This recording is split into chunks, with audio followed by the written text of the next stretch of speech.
I'm Jennifer Love. I'm a passionate, authentic intuitive who uses divine guidance to help people love themselves and live more fully in their bodies.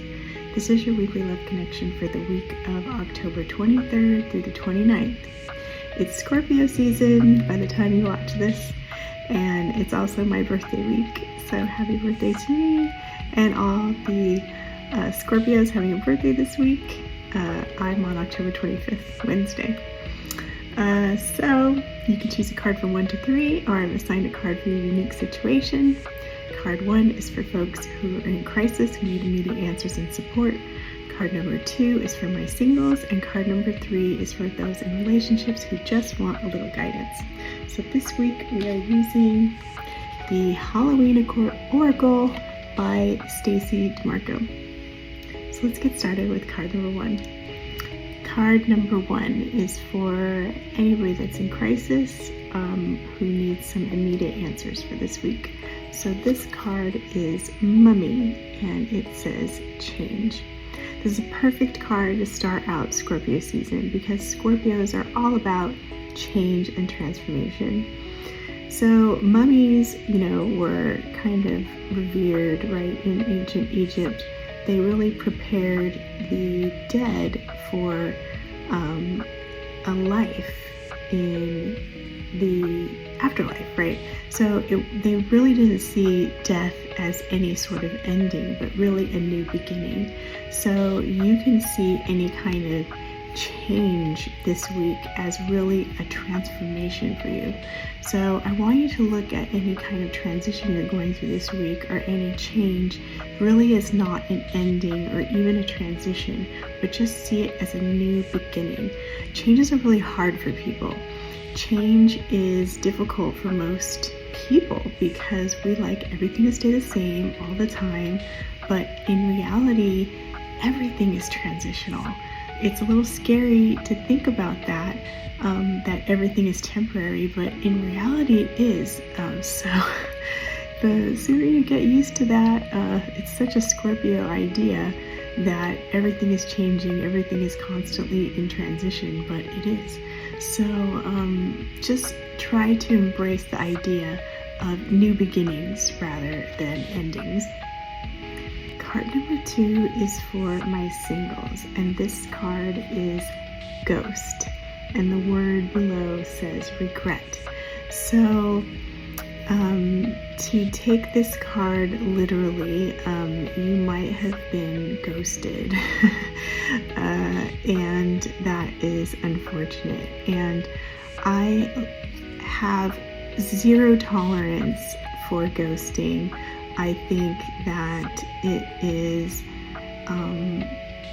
there's really no excuse for anyone to ghost anybody when you can just be sending a text saying, sorry, didn't feel anything, no longer interested. It's very basic human manners to just tell someone you're not interested.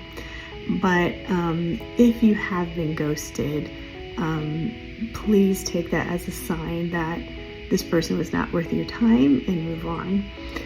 So, in our culture, I guess, you would say that a ghost is a former living human that has transitioned into the afterlife, and some part of their spirit remains.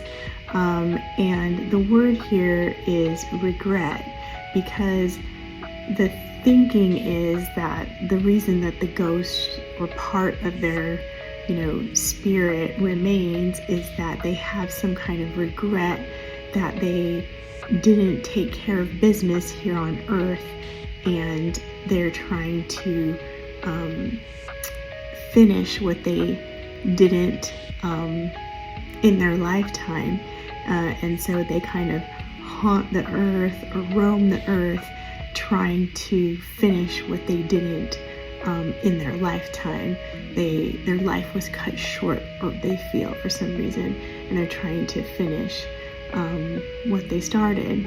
And so this card is kind of the symbolization is the regret of people that are feeling something that they want to finish or they haven't finished. And if you're feeling any sort of regret in your situation this week, just know that you don't have to, all of a sudden forgive or forget. You just have to be willing to.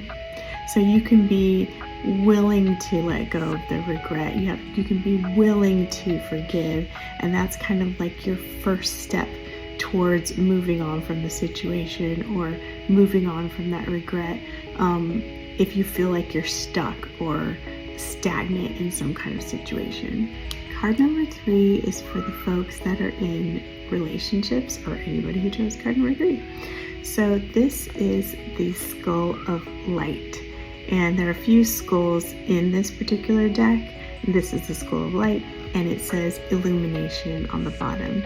So if you're in this space this week, this is a card of bringing light to your shadow side, or it's also a card of finally being seen or wanting to be seen.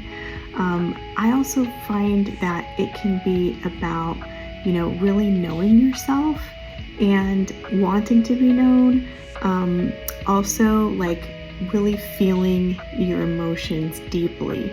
So if you want your partner to really see you, this is the chance, the opportunity this week to really be honest and let yourself be seen by your partner. You really illuminate the whole situation, but it's more than the situation. You're really illuminating yourself.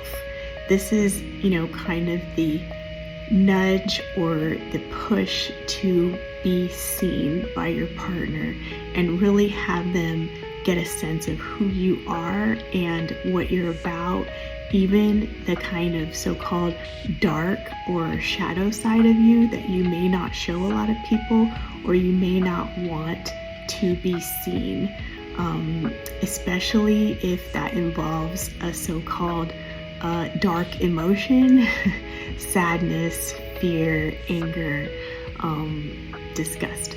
So if you're feeling any of those things and don't particularly care to share that with your partner, or you're embarrassed to share that with your partner, this is kind of the push this week that you need to be fully seen by your partner. They can't love all of you unless they see all of you, like the whole 360 degrees view of who you are, because you can't just show a little bit of who you are and be loved. You have to show all of it for your partner to love all of you. And believe me, they love all of you. It's just that you want to be honest and show who you are so that they can love all of who you are. So I hope that was helpful this week, and you have a great week, and happy Scorpio season.